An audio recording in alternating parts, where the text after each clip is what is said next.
राजद के लोकसभा प्रत्याशी ललित कुमार यादव 19 तारीख नामांकन को लेकर कर्पूरी ग्राउंड में कार्यकर्ता को इकट्ठा होने का निमंत्रण देने पहुंचे थे बेनीपुर विधानसभा, जहां कार्यकर्ता सम्मेलन का आयोजन कमल सेठ के द्वारा किया गया था। नमस्कार, आप देख रहे हैं दरभंगा तक, हमेशा सत्य की तलाश में। पूरे आयोजन को लेकर ललित कुमार यादव गदगद हो गए। वहीं उन्होंने कहा कि यह कार्यकर्ता सम्मेलन आम सभा में तब्दील हो गया और इसे देखकर लगता ही नहीं बल्कि पूरा विश्वास है कि इस बार भाजपा का सफाया होना निश्चित है और 3 लाख से अधिक मत से विजय प्राप्त करेंगे।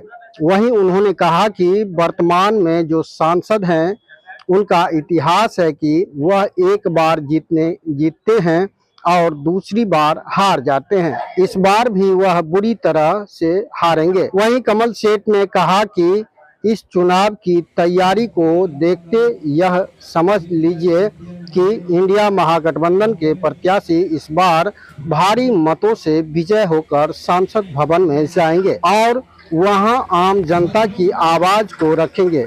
वहीं ललित कुमार यादव ने अपने संबोधन में कहा कि मैं एमपी बनूंगा तो विधायक और एमपी दोनों का कार्य करूंगा और आपके बीच में रहूंगा। आपकी सवाल और आपके मुद्दों पर खरा उतरूंगा। आपके क्षेत्र का क्या है माहौल, कमेंट बॉक्स में जरूर लिखें। आपने उत्साह देखा, क्या कहेंगे सर इस पर? देखिए, आप खुद देखिए, ये कार्यकर्ता संवाद बैठक था, लेकिन आपको ये लगता है आम सभा में परिवर्तित हो गया। तो बेनीपुर विधानसभा के हम कार्यकर्ता साथी को सम्मान करते हुए, अपने मतदाता मालिक को सम्मान करते हुए ये हम कहना चाहते हैं कि ये कार्यकर्ता संवाद सम्मेलन में अल्प समय में बैठक हुई है। यदि बृहत रूप से यदि सूचना रहती कार्यकर्ता साथी को तो ये आम सभा है, महासभा हो जाता।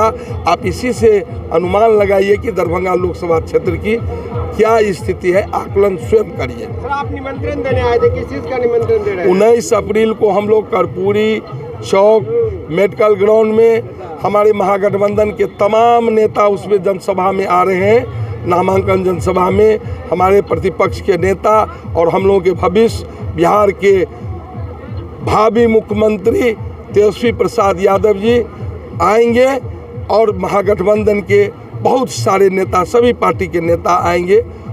यही हम अपने कार्यकर्ता साथी को इस संवाद सम्मेलन में निमंत्रण आमंत्रण हकार देंगे। लगातार ये भी कर रहे हैं 3 लाख से अधिक मत से आप विजय हो रहे हैं, इसका क्या डाटा तैयार है? कुछ डाटा ये आम सभा में परिवर्तित हो गया कार्यकर्ता सम्मेलन। आपको ये डाटा कमजोर लग रहा है क्या? इससे बड़ा डाटा आपको क्या चाहिए? बेनीपुर है, बेनीपुर में जो आरजेडी के उम्मीदवार ललित यादव आए हैं, यहाँ बड़ा हुंकार बढ़े। उन्होंने कहा कार्यकर्ता की बैठक आम सभा में तब्दील हो गई, जीत यहीं से पक्की वो मान रहे हैं। आप लोग क्या देख रहे हैं? पार्टी के वर्कर हैं, जिलाध्यक्ष भी आप हैं, तो ये वर्कर्स का ही न भीड़ था। और जब वर्कर्स में जोश हो तो हमारे प्रत्याशी का बात सही है। आप ये बताया जाए कि इस तरह का भीड़ तो यहाँ देखने को मिलता है, लेकिन कहीं कहीं खबर ऐसी भी आती है विरोध की भी भीड़ देखने को मिलती है, उस पर क्या कहेंगे? देखिए, जब आप सार्वजनिक जीवन में जनता का प्रतिनिधित्व कीजिएगा तो यह आवश्यक नहीं है जो हम 100 लोगों को खुशी कर सकूं। हो सकता है जो 98 लोग हमसे प्रभावित हो, लेकिन 2 लोग हमसे नाराज चल रहे हो।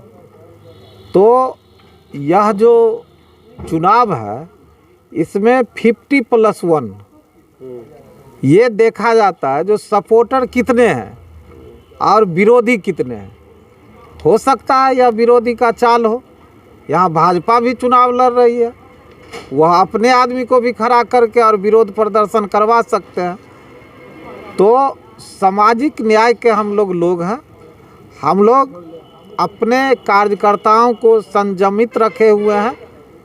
जो अगर विरोधी भी आवे तो मिथिला का जो परंपरा है सम्मान के साथ उसको भेजने का काम करें और अपने वर्क में लगा रहे। मिशन मेरा एक ही है, लक्ष्य को प्राप्त करना है। और 13 मई को जो चुनाव होगा उसमें लालटेन छाप पर बटन दबाकर और ईवीएम इतना दबे जो 5 लाख मतों से, हमारे प्रत्याशी जी 3 लाख बोले हैं ना, हम लोग चाहते हैं जो 5 लाख मत से हुआ चुनाव जीतने का काम करेंगे। कहा यह भी जा रहा है कि उदय शंकर के आने के बाद जिला में जो कमेटी है बहुत मजबूत हो गई है। ये कमेटी कितना रिजल्ट दे पाएगी, 5 लाख या 3 लाख या क्या? कहने से कुछ नहीं होता है। हम लोग अपने मिशन में लगे हुए हैं और यह रिजल्ट बताएगा जो क्या कमेटी बनी थी या ये हवा में थी। क्योंकि पिछला जो चुनाव है हम लोग 2019 का चुनाव लमसम 3 लाख मतों के अंतर से हारे, तो उसको पाटना है और हम लोग मेहनत कर रहे हैं। हमारा कोशिश है जो हम अपने लक्ष्य को प्राप्त करें।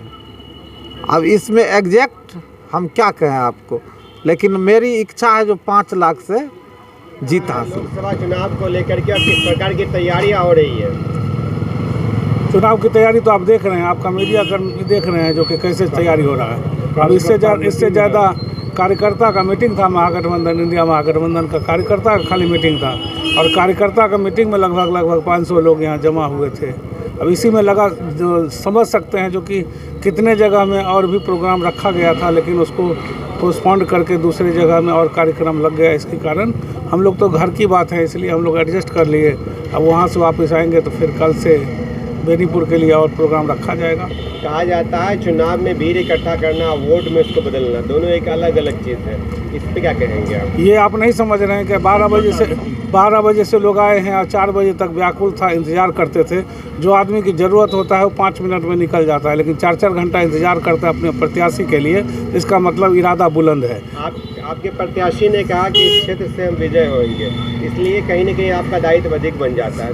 वो आपको आपके माध्यम से आज ही बोल कर रखता हूँ, जैसे हमारे तमाम इतने साथी गार्जियन सब मेरे बगल में खड़े हैं, अगर इनकी इरादा पक्का हो, आशीर्वाद प्रेम और स्नेह मिलता रहेगा तो बेनीपुर से महागठबंधन इंडिया महागठबंधन की प्रत्याशी श्री ललित कुमार यादव जी को बेनीपुर से 110% से हम लोग बहुमत से एक्स्ट्रा में लेकर के जाएंगे। अपना परिचय क्या? हमारा कमल राम विनोद झा, कमल सेठ, राजद प्रदेश सचिव। कैसी तैयारी हो रही है दरभंगा लोकसभा को लेकर के? देखिए, दरभंगा लोकसभा की तैयारी तो आप देख रहे हैं। बेनीपुर की धरती है ये, जिस धरती से लगभग 58,000 वोट से गोपाल जी ठाकुर पिछले चुनाव को जीता था।